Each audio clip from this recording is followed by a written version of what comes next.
Why Sani Abacha's military regime executed Ken Saro Wiwa. On November 10, 1995, a somber event sent tremors across Nigeria and globally. The notable writer and activist Ken Saro Wiwa, along with 8 other members from the Igoni community in the Niger Delta, was unjustly put to death under the oppressive regime of the Sani Abacha military dictatorship. The demise of Ken Saro Wiwa and his comrades in the movement for the survival of the Igoni people, MOSOP thrust the issues facing the Igoni people into the international spotlight. The prevalent belief was that a clandestine alliance between Shell Oil and the Nigerian military junta, led by General Sani Abacha, was the impetus behind these unjust executions.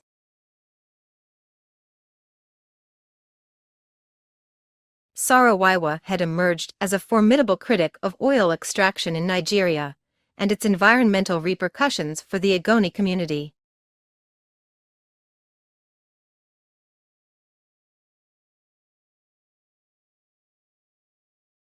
In this episode, we delve into the life, endeavors, and indomitable spirit of Ken Saro Wiwa. We explore his resistance against the Nigerian establishment and unyielding attitude even when faced with an illicit and unethical execution.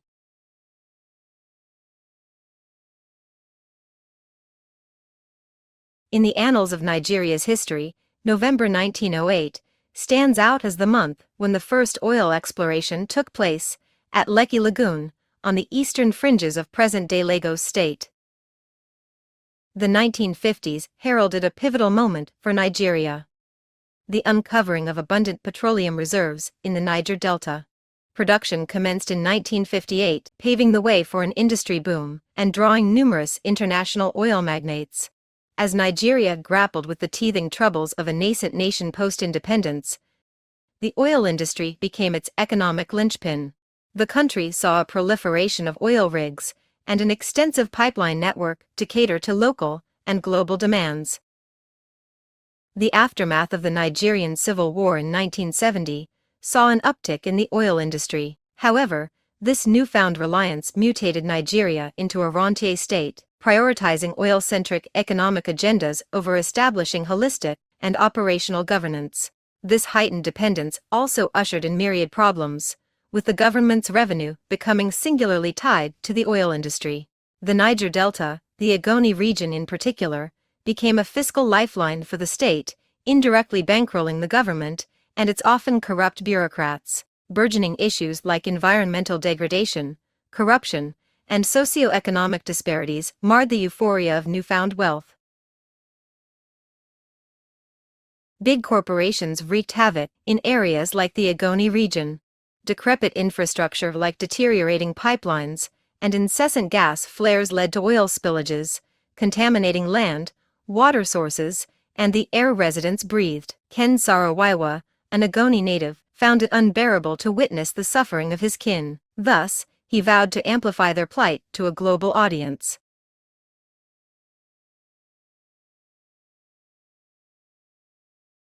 Born on October 10, 1941, in Bori, near Port Harcourt, Ken Saro Wiwa, originally named Kenyel Beeson Saro Wiwa, embarked on his educational journey at the Native Authority School in Bori. His exemplary academic prowess secured him government scholarships, facilitating his studies at renowned institutions like the Government College Umuahia and the University of Ibadan, the latter also attended by illustrious Nigerian authors like Chinua Achebe. Post-graduation in 1965, Ken briefly taught at the University of Lagos. However, he soon transitioned to a bureaucratic role, serving at the Bonny Island Oil Terminal. Nigeria was plunged into a severe civil war from 1967 to 1970. During the tumultuous period of the Biafran conflict, Saro Wiwa championed the cause of the Nigerian government, opposing Biafra's secession ambitions. Recognizing his allegiance, he was appointed Commissioner for Education in Rivers State. Yet, by 1973, he exited the government. His voice had grown louder, advocating for enhanced autonomy for the Igoni community. The Igoni, a unique group with a history of over half a millennium, have been integral to the Niger Delta, specifically to the east of Port Harcourt, in Rivers State. Rooted deeply in their aquatic environs, they have traditionally thrived on riverine agriculture, animal rearing, and fishing. Their bond with their land is so profound that their language did not differentiate between their territory and themselves, a sentiment Ken Saro Wiwa often emphasized. Just like their neighboring riverine communities, the Ogoni's existence revolves around the bountiful Niger Delta. However, in the grand tapestry of Nigeria's politics, the narrative has predominantly been driven by the Yoruba, Igbo, and Hausa Fulani ethnic groups. Despite being intrinsic to the region, the Ogoni were on the periphery, bereft of substantial political influence, or constitutional safeguards to oversee their territories, or riches. This marginalization was a shared reality for several other ethnic minorities in the Niger Delta. Saro Wiwa emerged as a beacon, passionately challenging the exploitative practices rampant in the Niger Delta, and advocating for the rights of riverine communities. He critiqued oil's drastic transformation to Nigeria, highlighting its dual implications. On one hand, oil explorations wreaked havoc on the Niger Delta's ecological balance. As Saro Wiwa outlined, the region was marred by countless oil spills, harmful gas emissions, and frequent pipeline breaches. This ecological degradation not only tainted the water sources and annihilated aquatic life, which locals heavily relied upon for sustenance, but also rendered vast tracts of land infertile, crippling agricultural activities. On the other hand, Saro Wiwa lamented the economic disparity. Despite the Ogoni lands being drained of their oil reserves, the benefits seldom trickled back to the community. Instead, much of the wealth was siphoned off by an increasingly corrupt Nigerian administration, channeling resources away from the Ogoni lands to other parts of the nation. As corrupt officials enriched themselves, state mechanisms increasingly favored the interests of oil companies. This systematically eroded Ogoni farmlands, and in exchange, these companies rendered only tokenistic compensations, a meager recompense for the loss of their fertile territories. By the 1970s, the Ogoni region's living conditions had significantly declined. Consequently, Ogoni leaders crafted a petition articulating the distress that Shell's activities had inflicted upon their community. This petition, addressed to the military governor of the newly established Rivers State, outlined the destruction directly linked to Shell's operations. Merely 3 months after this plea, the Bomu oil field in Ogoni's heartland witnessed one of Nigeria's most catastrophic oil spills. The spill went unchecked for 3 weeks, leaving its adverse imprint on the environment. From 1976 to 1996, over 7,000 oil spills tainted the Niger Delta, spilling over 2 million barrels of oil, largely due to industry negligence and illicit siphoning by third parties. Against these challenges, Ken Saro Wiwa departed from government service in 1973 and ventured into diverse businesses like real estate and retail. However, the 1980s marked a shift in his trajectory toward television, writing, and journalism. His satirical television series, Basie and Company, with its staggering viewership, ridiculed Nigeria's rapid enrichment culture. Saro Wiwa penned multiple publications and maintained a regular column in the Lagos Times, expanding his influence beyond Nigeria's borders. Despite a brief stint in a presidential role during the late 1980s, he soon grew disillusioned with the entrenched corruption characterizing Nigeria's military regimes. He believed that real change couldn't emerge within the confines of the prevailing political order. Around this juncture, Saro Wiwa's concerns for the Ogoni region became paramount.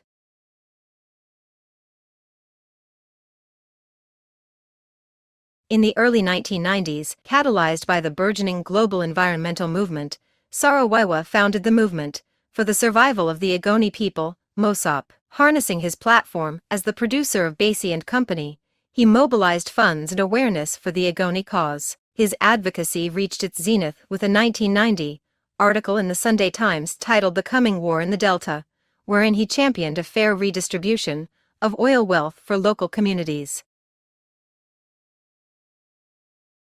His efforts, combined with Mosop, culminated in the Ogoni Bill of Rights, ratified by traditional Ogoni chiefs. This document sought political autonomy for the Ogoni, local control of economic resources, and remedial actions against environmental degradation, symbolizing the commencement of non-violent resistance against the Nigerian state and oil companies.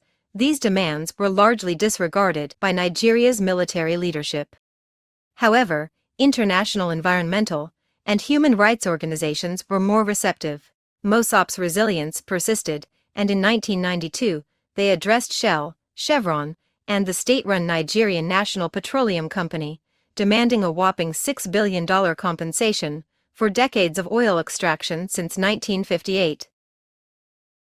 Alongside the already substantial $6 billion request, Mosop further sought $4 billion to address environmental degradation, and as compensation for the ensuing damages. They also sought negotiations to establish terms for future oil operations within their region, offering the companies the 30-day window to address these demands. Failure to comply would result in mass protests. Mosop's stance was clear.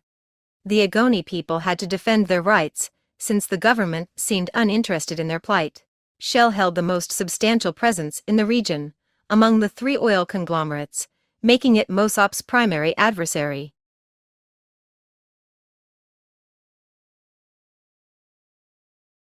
However, Nigeria's ruling administration, led by General Ibrahim Babangida, was not passive. They swiftly deployed military units to secure oil facilities, and instituted bans on public gatherings and demonstrations. Moreover, the government decreed that calls for self-determination and activities hindering oil production would be deemed treasonous, carrying the grim penalty of execution. Undeterred, on January 4, 1993, Mosop orchestrated a peaceful rally, with nearly 30,000 Ogoni participants. The rally highlighted both the ecological ravages by oil corporations and the Ogoni's right to self-determination, advocating for a larger stake in the oil resources within their territory. However, Ogoni land's traditional conservative leaders grew wary of this escalating conflict with the state. Following a spate of violence in April, they released a statement condemning the unrest and endorsing a clampdown on the agitators. This created a rift within the Ogoni movement, polarizing it into a conservative camp keen on negotiating with the state, and a radical faction steered by Saro Wiwa, adamant about intensifying the movement. The traditionalist leaders alleged that Saro Wiwa was amassing a cohort of militants to position himself as the unparalleled Ogoni leader. It is worth noting that while Mosop's foundational ethos was non-violence, the tensions escalated to the point where an angry mob assaulted a Shell worker in January 1993. Following the protest on January 4 and subsequent demonstrations, Shell significantly reduced its regional operations. This move drastically slashed the oil output, resulting in an estimated $200 million losses for the oil corporations in 1993. Amid this, Mosop announced intentions to abstain from the upcoming presidential elections in June. However, when Ken Saro Wiwa and Mosop declared their election boycott, the military regime promptly moved in, aiming to reinstate Shell's operations at all costs. The shots fired at protesters on April 30, 1993, culminating in subsequent riots and a fatality, marked the beginning of several government-backed paramilitary responses. Post the 1993 elections, Babangida's government ramped up its actions against the Ogoni. By July and early August, hundreds of Ogoni were victims of brutal assaults, notably an attack on a returning group from Cameroon along the Andoni River, and a raid on the village of Ka in Ogoni land. While the government attributed these attacks to ethnic tensions between Ogoni and Andoni tribes, eyewitnesses contradicted this claim. Some noted that the advanced weaponry used hinted at military involvement.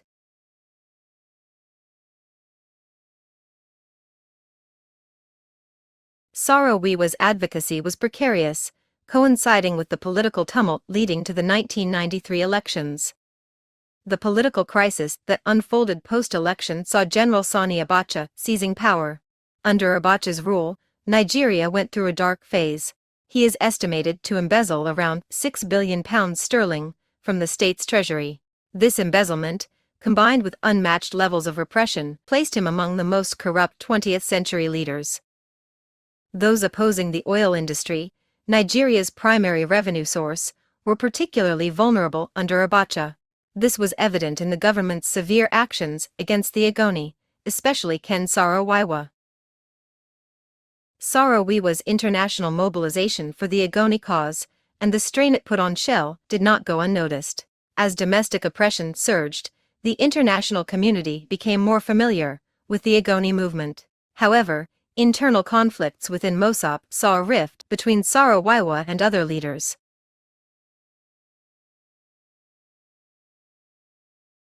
The climax came in May 1994, when a mob murdered 4 leaders at Gokana. Despite his absence from the event, Saro Wiwa was arrested and accused of orchestrating the murders. Following an insufficient investigation, he and others were detained. Reports from human rights groups depicted a grim situation in Ogoniland, with accounts of torture, extrajudicial killings, and rampant destruction. After 9 months in detention without legal counsel, Saro Wiwa and the co-accused were charged with inciting murder. Abacha introduced a special tribunal designed to guarantee convictions. With its biased proceedings, the tribunal's verdict was predictable. By January 1995, Saro Wiwa and others faced dubious charges, which they vehemently denied. Nevertheless, on October 31, 1995, guilty verdicts were pronounced on Saro Wiwa and 8 Ogoni leaders. Following revelations of witness bribery, the sentence and execution was confirmed by Abacha's counsel. Despite international appeals for clemency, the Ogoni 9, as they became known, were executed on November 10, 1995. Their deaths ignited global condemnation. Although Nigeria faced some international sanctions, a comprehensive oil embargo was absent. By the end of 1995, most Mossop leaders had either been assassinated, imprisoned, forced into hiding, or exiled. Abacha, unfazed by international denouncements, continued his reign of terror.